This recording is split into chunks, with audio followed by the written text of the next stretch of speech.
Yo, what's going on, guys? It's Hans back with another video. And in today's video, I'm going to be going over some of the better value forward cards in the game right now. I was just taking a stroll through the market today, and I saw some pretty sick cards for pretty cheap prices. So I'm going to go through those because I know a lot of you guys are looking for players to fill out, your bottom six. And even some of you, starter players are looking to fill out your top six with some really usable, viable cards.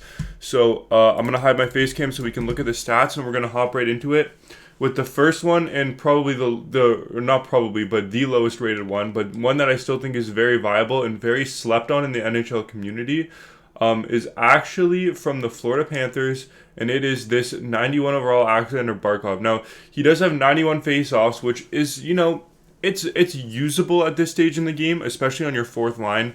You can cycle him on whenever you think you are gonna get a face-off that you don't necessarily need to win. But with that being said, he's got silver unstoppable force, and his stats are just all around very well rounded for how good of a card. Like for his overall, he's got very good hands.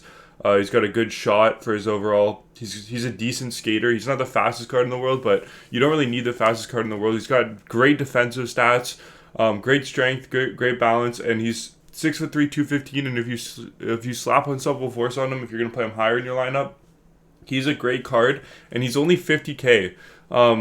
So there's only one on the market right now, so it could potentially even go lower, but 50K for a 91 overall card that is this good is a great deal, and I would highly recommend him if you're looking for a center on your team that you want to play in the bottom six, or even if you're new, play in the top six. So the second lowest overall one is the 92 overall Matthew Tkachuk for 150K. Now, this is a big jump up from what that Barkov was, but he's a very good card. An amazing shot, amazing hands, great skating, 6'2", 201 with some of the best abilities in the game. This card is still super viable to use, and he is just a fantastic card all around, because he's just fast, he's big, he can, dominate your wing. There is a lot of left-handed wingers, so this one's probably going to be more for your fourth line. And there may be a little bit of a better option than this card for your fourth line, but with that being said, this is a great card, and if you're just starting out the game and you're going to throw abilities on a card on your first line, this card could be an absolute dominant force for you. So I would highly recommend looking at this Matthew Tkachuk. Now, I do want to see if there's any of these Dylan Larkin cards up on the market. There's not, but if you do see a 92 Dylan Larkin card for around the same price, I think he's an even better buy. But you know what? There's none on the market right now, so it might be hard to judge if they're going to be available to buy for you guys. Now let's move on to the Toronto Maple Leafs and go to 93 overall. This card has been one of the best value buys in the game for, quite a while now. 136K right now, but you could probably go a little bit lower if you're waiting and get them on bid for about 120K or less. I had this card a little bit earlier on in the year. He's one of those cards that you're not going to activate any abilities on, but he's still going to be a dominant center for you. Great skating stats, great strength and balance, which means he's not going to get knocked off the puck, and he's almost 220 pounds. So he's going to be very hard to knock off the puck. He's got 93 faceoffs, which is very viable, an amazing shot and amazing hands.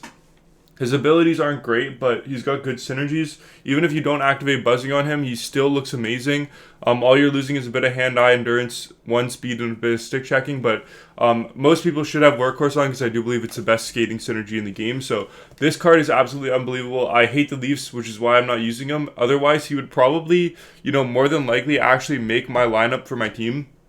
And we can go over my lineup a little bit later on in the video, but right now, this card is absolutely amazing. I would highly recommend, looking at getting him if you have 120K laying around and you need a fourth line center. He's a card that would fit my team even still. 93 overall is nothing to joke about. When he first came out, he was definitely the best value card in the game. I bought one for 100,000 coins and flipped it for like 180,000 coins.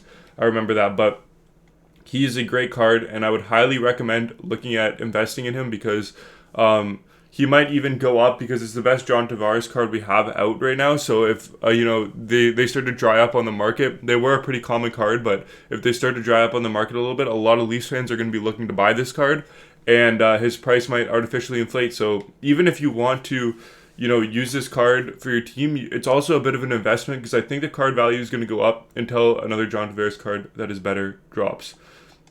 The next one that we have is a 93 overall from the Calgary Flames alumni. Let me just find him here because he just came out.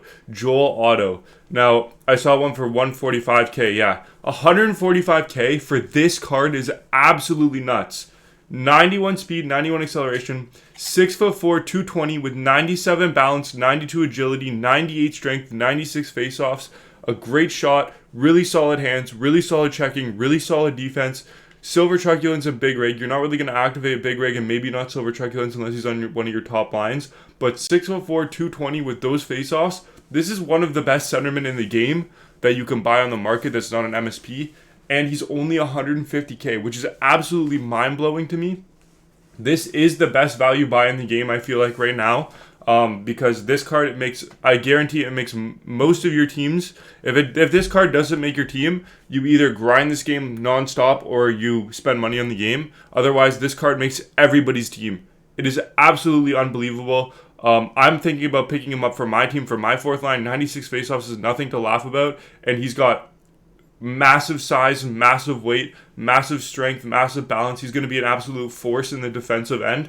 And he's even got a pretty solid shot, so he's going to be a force in the offensive end too. This is the best value card in the game, I think, right now. And I would look to buy him sooner rather than later because he is going to go out of pack soon and his price is going to start to rise. If I had enough coins on my hand right now, I would probably buy one right now. It's just I haven't had a lot of time to play the game, which is why my coins haven't been as high. I've been, doing midterms, and that's why I haven't been uploading videos. But otherwise, I would definitely look at buying this card because he's absolutely unbelievable. If I can get him on bid for 125, I might start, selling some cards that I have saved and look to buy this card for 125 because I don't see a way where this card doesn't increase in value. This card is absolutely insane for the price, and I would highly recommend it.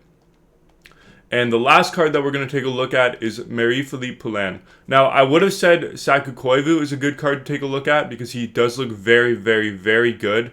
However, he is 300K right now, and there's no other cards on the market. So if you do see one that comes down around 200K, oh, there is another one. But if you see one that comes around 200K, that this card is a great, great, great value. Even in like a month from now, if he's down at 200K, he looks like an insane card. So I would, highly recommend taking a look at this card. But the card that we're going to talk about is Marie-Philippe Poulin because I saw one for 180,000 coins. For this card is absolutely nuts. She is very good in game. She's kind of slipping down my lineup a little bit, but that is not because she's bad. It's more because my other cards are better. And this card can play center for you. She's got unstoppable force and elite edges. Very respectable shot, very respectable hands, very good body checking, 98 balance. She does not get knocked off the puck like people say she does. She holds on to it very, very, very, very well. 94 agility on her feels like 99 because she's so small. Her hands are great. Her shot is very, very, very good. Her passing is very good. This card is a very underrated card, and I would highly recommend, if you haven't tried out a Marie-Philippe Poulin card this year, she's a very, very, very strong contender for being the best woman card in the game. She's not my favorite, but she's definitely like a consensus top 3 woman card in the game. So I would highly recommend taking a look at her because she is very good. And 180K for a 94 overall, which is the same overall as the MSPs, with similar abilities to some of these MSPs.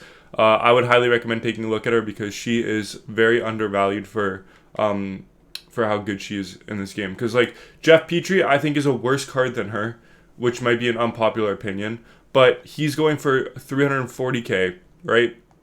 Where she's going for 180K, which is insane value. So let's head over to my team, and I'm going to kind of go over my team here. I was going to buy Joel Otto for my fourth line. It's just I'm trying to grind out the challenges. So right now, first line of Nylander, McDavid, and Yager, probably the best first line in the game that you can get right now. Absolutely insane first line, and I absolutely love every one of those cards. Second line of McKinnon, Matthews, and Slafkovsky. This line's also been pretty dominant for me since Matthews got his upgrade. He's now got 98 faceoffs, and I have silver quick draw on him. I could, swap this with Wingman if I wanted to and get him to 93 speed, but I kind of like the extra faceoffs that Heart and Soul offers, plus the extra endurance for him is nice. But it's really just personal preference. I do like having high face-offs though, and he just feels just as fast with wingman and without wingman. And then Slavkovsky's doing great, and McKinnon's obviously great. I'm thinking of putting Unstoppable Force back on him. It's just I don't know if I can allocate that AP to him.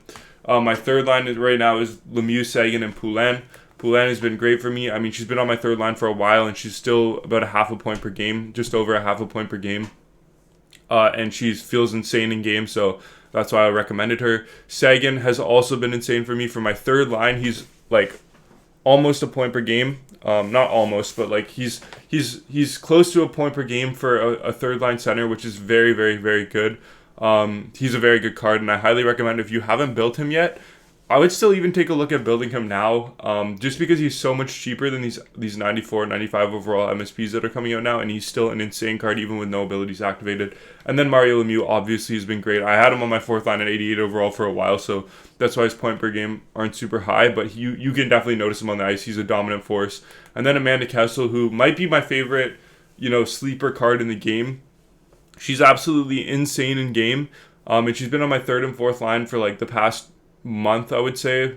So like I had her on my first line for like a week after Women's Team of the Year came out, and the rest of the time she's been on my third and fourth line, and she's still been great for me. Every time she's on the ice, I want to give the puck to her because she's so fun to use. So if you guys are looking to buy a right-handed winger, because there's not been a lot right now, I would highly recommend trying out Amanda Kessel because she's absolutely insane in game, and I could not recommend her more. And then obviously my fourth line right now is Miller for objectives, and then Mantha, who I'm slowly trying to build up because I've heard nothing but great things about him. So I'm slowly trying to build him up to 94 overall through the objectives. So that's my next goal with my team. Defensively, I'm stacked. Dobson, Bukaboom, Yossi, Makar, and then I have Weber also on the back line. I've kept this last slot open to put in event cards, to help me grind the challenges, but I can, obviously just buy a defenseman to put there on my third line, which barely plays anyway. And then in goal, I have Freddie Anderson, who I've not been in love with. He hasn't been great for me, I'm going to say that, but he's not been horrible either. He makes some clutch saves, but he also lets in some really bad goals. 78.98 save percentages. And this year, it's okay, I guess. It's not great, but he's a decent card, so yeah, that's going to be the video for today. I hope you guys enjoyed. I hope you guys try out some of these cards that I've recommended. And with that being said, I hope to see you guys in the next one. Bye, guys.